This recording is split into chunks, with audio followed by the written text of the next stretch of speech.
终其一生，他只在巴勒斯坦一带不出400里的范围里面活动，而且他英年早逝，只活了33年就丧生在十字架上。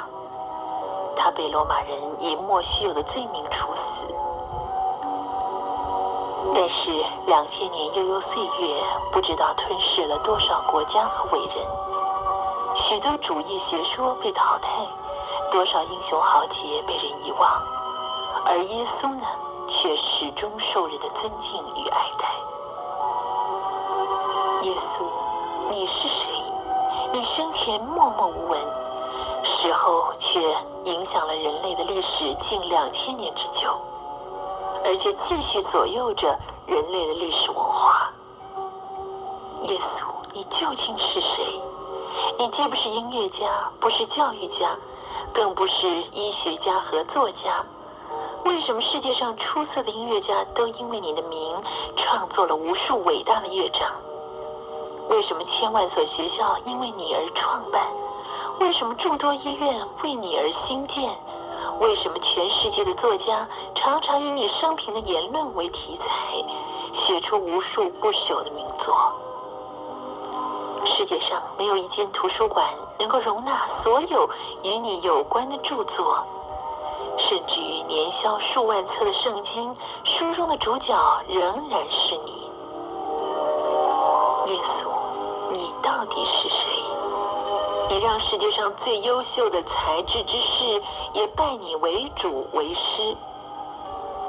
人类的纪元以你的降生为分水岭，人们称你出生之前的年代为公元前，你出生之后的年代为公元后或者主后。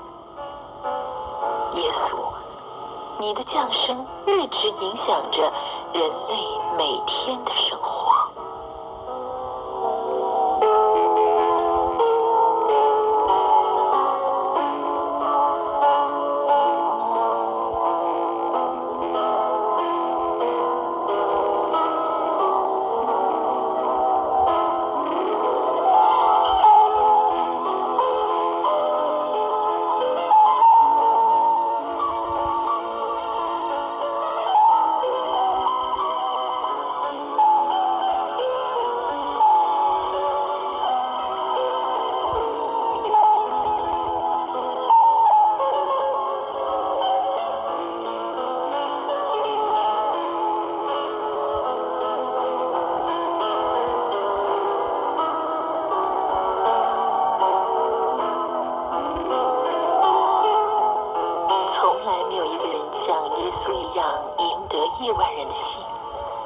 从来没有人像耶稣的言论一样流芳百世，远近扬名。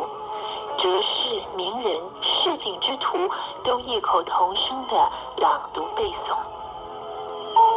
从来没有人像耶稣说的话一样被翻译成千百种方言文字，让全球的人没有一个不晓得耶稣的金玉良言。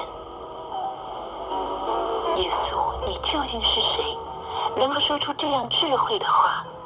不要为明天忧虑，因为明天自有明天的忧虑，一天的难处一天当就够了。你也说，我就是生命的粮，到我这里的人必定不饿，信我的人永远不渴。你更说，我就是道路、真理、生命，若不借着我，没有人能到父那里去。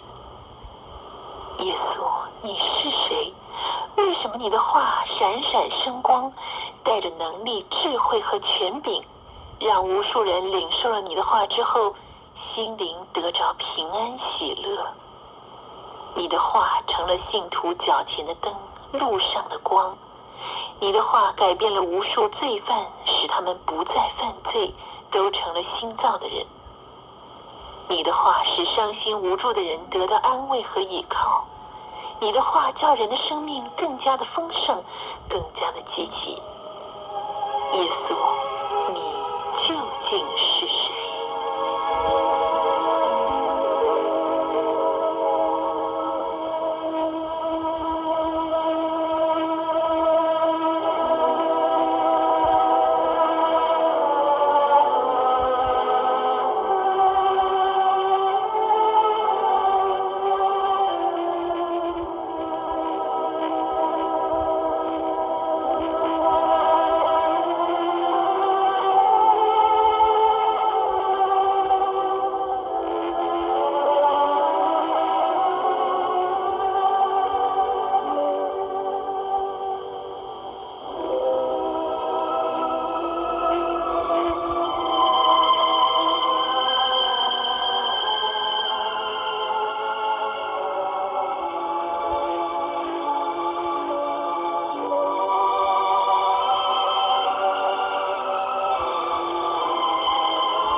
是心灵忧伤者的安慰，是罪人的拯救者，是胜过死亡的复活主，是宇宙万物的创造者。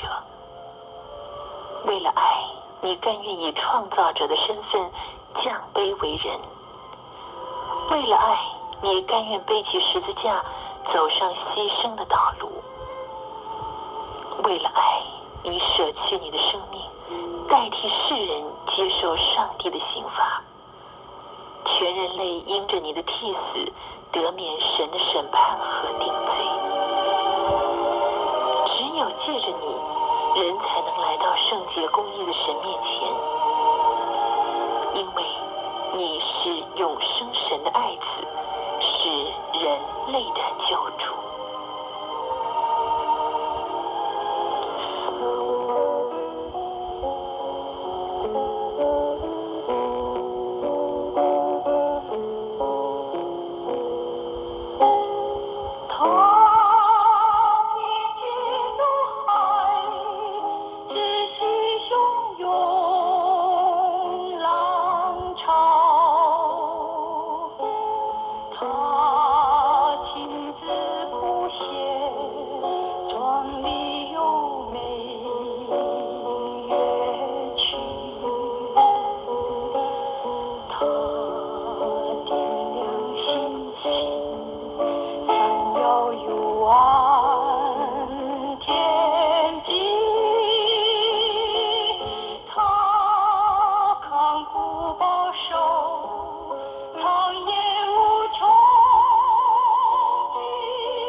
我的朋友，圣经上记载了这位旷世无匹的伟人耶稣。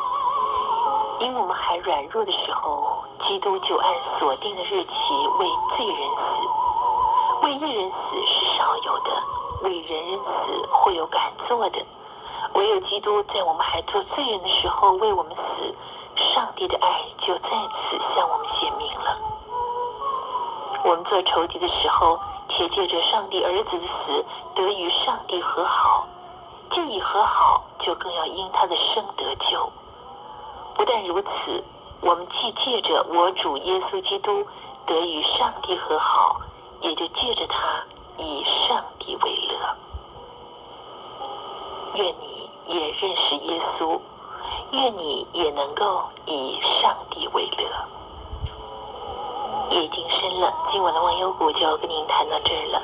仍然盼望收到您的来信，带来您的鼓励支持和宝贵的意见。同时今天在节目中所播讲的内容，如果您有兴趣的话，我很愿意把影音本寄给你。你的来信请寄到台北市邮政第1支局124号信箱，信义之声忘忧谷。晚安，愿赐平安的神常与您同在。我们明天晚上11点半，中广第一广播网忘忧谷再会。